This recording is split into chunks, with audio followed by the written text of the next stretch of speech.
जय हिंद साथियों, स्वागत है आप सभी का आपके अपने YouTube चैनल पर। दोस्तों, आज की इस वीडियो में मैं आपको कराऊंगा केमिस्ट्री के important 50 question, one liner question है दोस्तों, ये आपने करने हैं। और इससे पहले मैं 150 क्वेश्चन करा चुका हूं, आज 150 से आगे मैं कराऊंगा। तो हिंदी मीडियम के लिए है दोस्तों, ये इंग्लिश के लिए अलग से मैंने क्वेश्चन डाल रखे हैं इंग्लिश मीडियम वालों के लिए। शुरू करता हूँ दोस्तों आज का सेशन।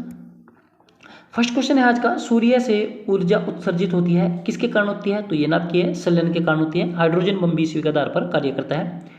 परमाणुक संख्या जेड, द्रव्यमान एक के एक परमाणु में इलेक्ट्रॉनों की संख्या कितनी होगी? तो ये सेम होगी क्योंकि दोनों में जेड होगी। उसके बाद है हाइड्रोजन के में एक इलेक्ट्रॉन लेकर हीलियम का विन्यास प्राप्त करने की प्रवृत्ति होती है, इस प्रवृत्ति की समानता रखता है। तो हैलोजन से रिलेटेड होता है ये। उसके बाद नेक्स्ट क्वेश्चन है, विक्रम साराभाई अंतरिक्ष केंद्र कहाँ पर है? त्रिवेंद्रपुरम केरल में ये होता है दोस्तों। ऐसे दो तत्व जिनके इलेक्ट्रॉनों की संख्या भिन्न भिन्न है, यानी कि अलग अलग है, लेकिन द्रव्यमान समान है, तो उनको बोलते हैं समभारिक, यानी कि समान भार वाले।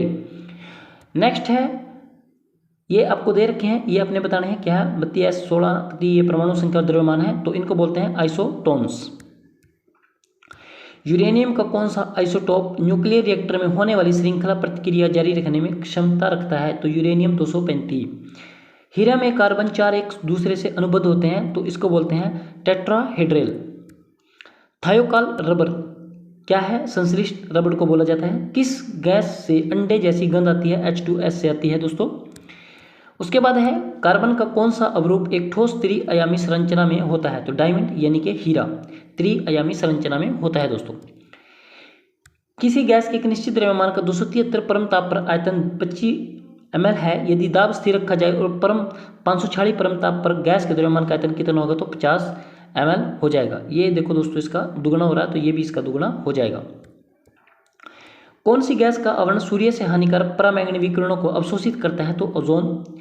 90 किलोग्राम पानी से प्राप्त की जा सकने वाली ऑक्सीजन की मात्रा होगी 80 किलोग्राम दोस्तों।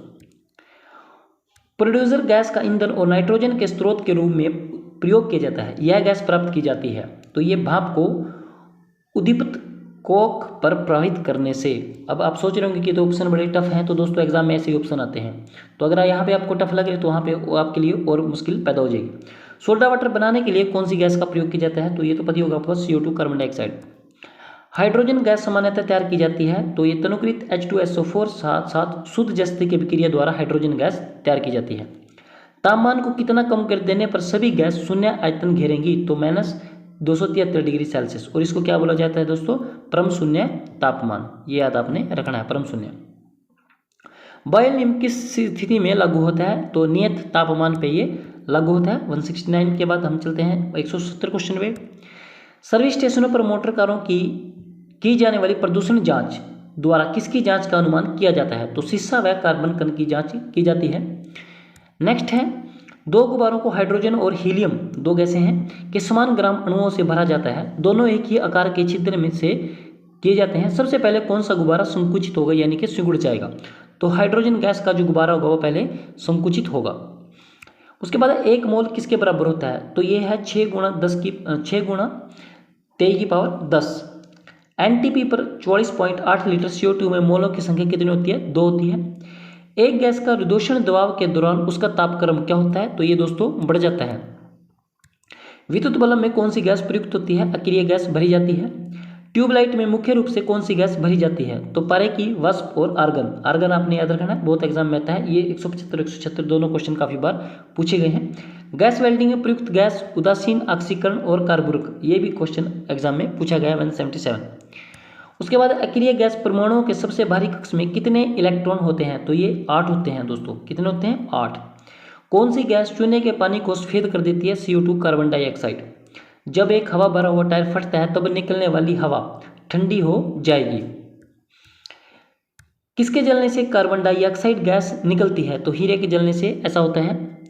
ग्रीन हाउस प्रभाव से पृथ्वी के वातावरण को गर्म होना किसके कारण होता है? तो इंफ्रारेड किरणों के कारण ये ऐसा होता है। किसका विस्तृत रूप से बेहोश करने के में प्रयोग होता है? तो क्लोरोफॉर्म होता है। तो आप नाटकों में या फिल्मों में भी देखते होंगे, क्लोरोफॉर्म आदमी को 10 या 15 सेकंड में ये क्या करता है? बेहोश कर देता है। किस गैस को प्रयोग बैक्टीरिया को मारने के लिए किया जाता है? तो क्लोरीन का यूज इसमें किया जाता है। सभी अम्लों में सबसे अधिक समान तत्व कौन सा है? तो हाइड्रोजन। सामान्य गैस समीकरण PV बराबर nRT होता है। उसके बाद है वायु का संगठन गैस सामान्यतः होता है नाइट्रोजन और ऑक्सीजन होती है। आपको पता है 78% नाइट्रोजन होती है प्लस 21% ऑक्सीजन होती है। अगर दोनों की बात करें तो ये लगभग 99% कवर करती हैं। अम्ल वर्षा मुख्यतः किस गैस के कारण होती है? सल्फर ऑक्साइड यानी कि SO2 के कारण। लाल तप्तकोल पर ताप प्रभावित करने से प्राप्त होती है जल गैस। जल की अस्थायी कठोरता का क्या कारण है? तो कैल्शियम बाइकार्बोनेट इसकी अस्थायी कठोरता का कारण होता है। पानी की अस्थायी कठोरता का प्रयोग किसको दूर करने के लिए किया जाता है? CaOH2 को। सोडियम कार्बोनेट के निर्माण के लिए साल्वे प्रक्रिया में याद रखना अपने प्रयोग किया जाने वाला कच्ची सामग्री में शामिल होता है अमोनिया तथा कार्बन डाइऑक्साइड। दोस्तों, कार्बन मोनोऑक्साइड की अभिक्रिया 300 डिग्री सेल्सियस पर H2 से कराने पर क्या बनता है? तो ये मीथेन गैस प्राप्त होगी।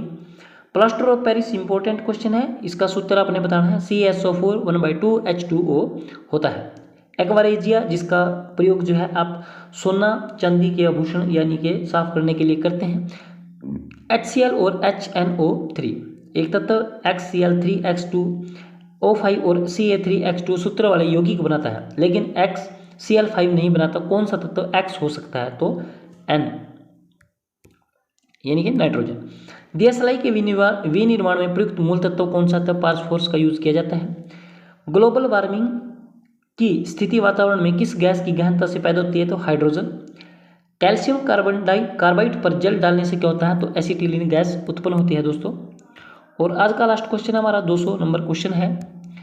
एल्यूमिनियम ऑक्साइड क्या होता है? तो उदासीन ऑक्साइड को ही एल्यूमिनियम ऑक्साइड कहा जाता है। तो दोस्तों, ये इंपॉर्टेंट क्वेश्चन थे आज के 50 जो मैंने कराए वन लाइनर। मिलता हूँ नेक्स्ट वीडियो में, तब तक के लिए जय हिंद साथियों।